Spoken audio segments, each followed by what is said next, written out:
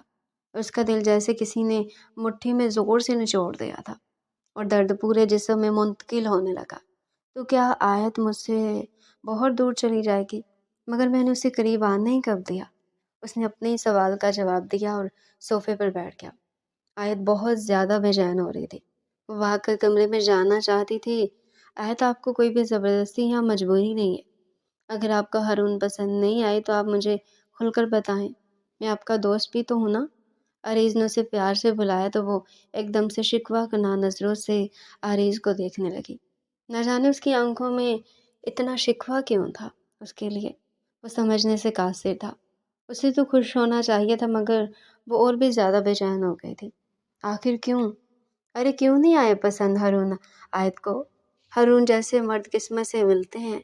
عریض اور آیت کا آپ کو پتہ ہے کہ ان کے دل میں کوئی بھی نہیں ہے۔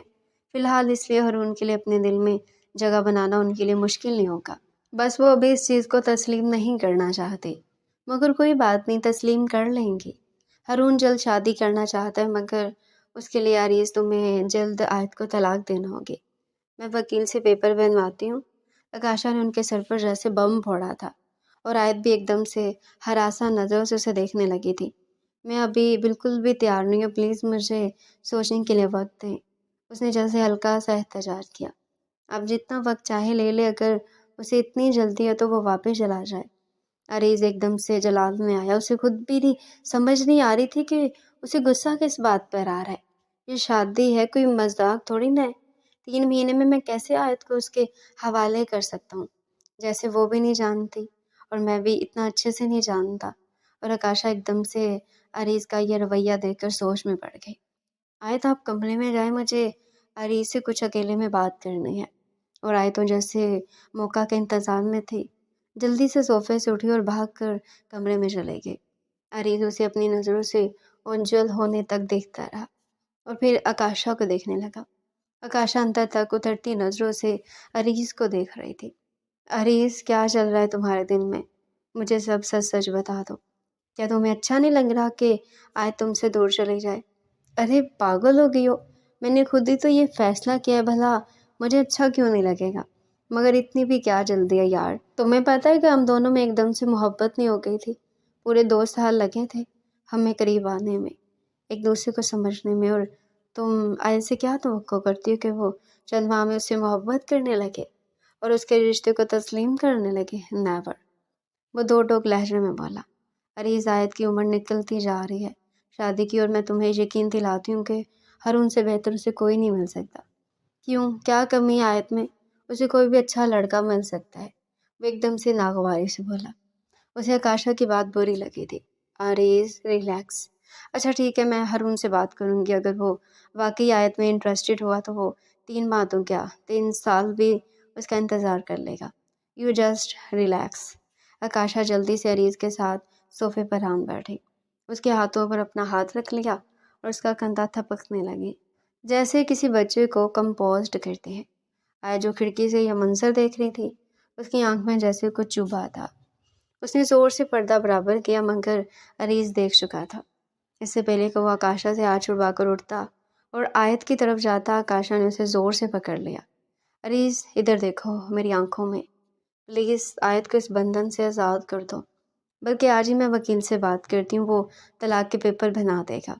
کسی بھی نئے رشتے میں منسلک ہونے سے پہلے اسے اس پرانے بندھن سے آزاد کرنا ہوگا، چاہے یہ کاغذی بندھن ہی صحیح۔ آکاشا نے عریض کی آنکھوں میں آنکھیں ڈال کر کہا تو عریض ایک لمحے کے لیے جیسے چپ ہو گیا۔ کیا واقعی اسے یہ سب کرنا پڑے گا؟ اور یہ سب کیوں بھول چکا تھا کہ آیت کی آزادی جس کی وہ بات کر رہا تھا وہ اسی صورت ممکن ہے؟ اس کے ہاتھ ایک لمحے کے لیے آکاشا کے ہاتھ میں سرد پڑے، وہ نرمی سے اپنے ہاتھ اسے آزاد کرتا اٹھا۔ اچھا ٹھیک ہے، تم جاؤ، میں بات کرتا ہوں آیت سے، اسے سمجھاتا ہوں، بہت جلد اسے آزاد کر دوں گا، تم پریشان مت ہو۔ وہ آکاشا کو تسلی دے رہا تھا، یا نہ جانے خود کو۔ آکاشا کچھ لمحے اسے دیکھتی رہی اور پھر چلے گئی۔ وہ بیٹھ کے کونے کے ساتھ ٹیک لگائے اپنے آنسو ضبط کرنے کی کوشش کر رہی تھی، اس کے دل میں جیسے آگ جل رہی تھی۔ عریض نے اسے کس دوراہے پر لا کر کھڑا کر دیا تھا۔ اسے اپنا حق تک نہیں مانگ سکتی تھی، کیونکہ یہ حق اسے دیا ہی نہیں گیا تھا۔ مگر آج پہلی بار اسے احساس ہوا تھا کہ وہ عریض کے علاوہ کسی کے ساتھ اپنا نام نہیں جوڑ سکتی۔ 6 سال کا یہ کاغذی بندھن شاید بہت مضبوط بن چکا تھا۔ عریض ہلکی سی دستک دے کر اندر داخل ہوا تھا۔ آیت نے اپنے آنسو جلدی سے صاف کیے اور اٹھ کھڑے ہوئے۔ آیت، کیا بات ہے؟ آپ ٹھیک تو ہیں نا؟ کیا میں نے کچھ غلط کر دیا؟ میں تو بس آپ کی زندگی بہتر بنانا چاہتا ہوں۔ آہستہ آہستہ اس کی طرف بڑھا اور اس کے دونوں ہاتھ تھام لیے جو کپ کپا رہے تھے۔ ایک لمحے کے لیے اس کے لمس نے اس کے جلتے دل پر ٹھنڈی پھوار کا کام کیا اور وہ انجا کر رہ گیا۔ آج تک وہ خود کو جان ہی نہیں پایا تھا کہ وہ چاہتا کیا ہے، اور آج جب پتہ چلا تو شاید پانی سر سے بہت اوپر چلا گیا تھا۔ اسے اب اس فیصلے سے واپس نہیں ہٹنا تھا۔ آیت، میں چاہتا ہوں کہ میں آپ کو آزاد کر دوں تاکہ آپ کی سوچ بھی کچھ آزاد ہو۔ آپ اس قید سے نکلے اور نئے رشتے کے بارے میں سوچے۔ ہارون واقعی ایک اچھا لڑکا ہے اور وہ دل سے چاہتا ہے آپ کو۔ وہ آپ کو ساری خوشیاں دینا جو کوئی بھی نہیں دے سکا، میں بھی نہیں دے سکا، کیونکہ میں نے کبھی آپ کو اس نظر سے دیکھا ہی نہیں تھا۔ آپ ہمیشہ میرے بڑے بھائی کی بیوی، میری بھابھی رہی ہیں۔ وہ میرے لیے بہت قابل احترام ہے۔ وہ اپنے انگوٹھوں کی پوروں سے اس کی ہتھیلی کو رب کرتا اس کے کانوں میں سور پھونک رہا تھا۔ آیت نے زور سے اپنے ہاتھ چھڑوا لیے۔ ٹھیک ہے، کر دیں مجھے آزاد۔ دیر کس بات کی، اور آپ جو بھی کہیں گے میں ماننے کو تیار ہوں۔ آیت اس کی آنکھوں میں آنکھیں ڈال کر بولی، مجھے اس رشتے پر کوئی اعتراض نہیں۔ آپ چاہیں تو کل ہی میرا نکاح ان سے پڑھوا لیں۔ وہ جذبات کی رو میں بہتی نہ جانے کیا بول گئی۔ کل تو آپ کا نکاح ممکن نہیں ہے، کیونکہ آپ پر عدت واجب ہے۔ دیکھیں، ہم تنہائی میں ایک دوسرے سے محو گفتگو ہیں۔ چاہے میں نے آپ کو شوہر ہونے کا حق نہیں دیا، مگر پھر بھی طلاق کے بعد آپ عدت میں رہیں گی۔ اور آیت ایک لمحے کے لیے اسے دھکا دے کر پیچھے ہٹی۔ اسے خود بھی سمجھ نہیں آ رہا تھا کہ وہ اتنی غصے میں کیوں آ گئی۔ عریض اپنا توازن نہ رکھ پایا اور فرش پر سیدھا گر گیا۔ اس کا ہاتھ آیت کے ہاتھ میں تھا اور آیت کو بھی اس نے اپنے ساتھ اپنے اوپر گرا لیا تھا۔ وہ دونوں عین ایک دوسرے کے اوپر گرے تھے۔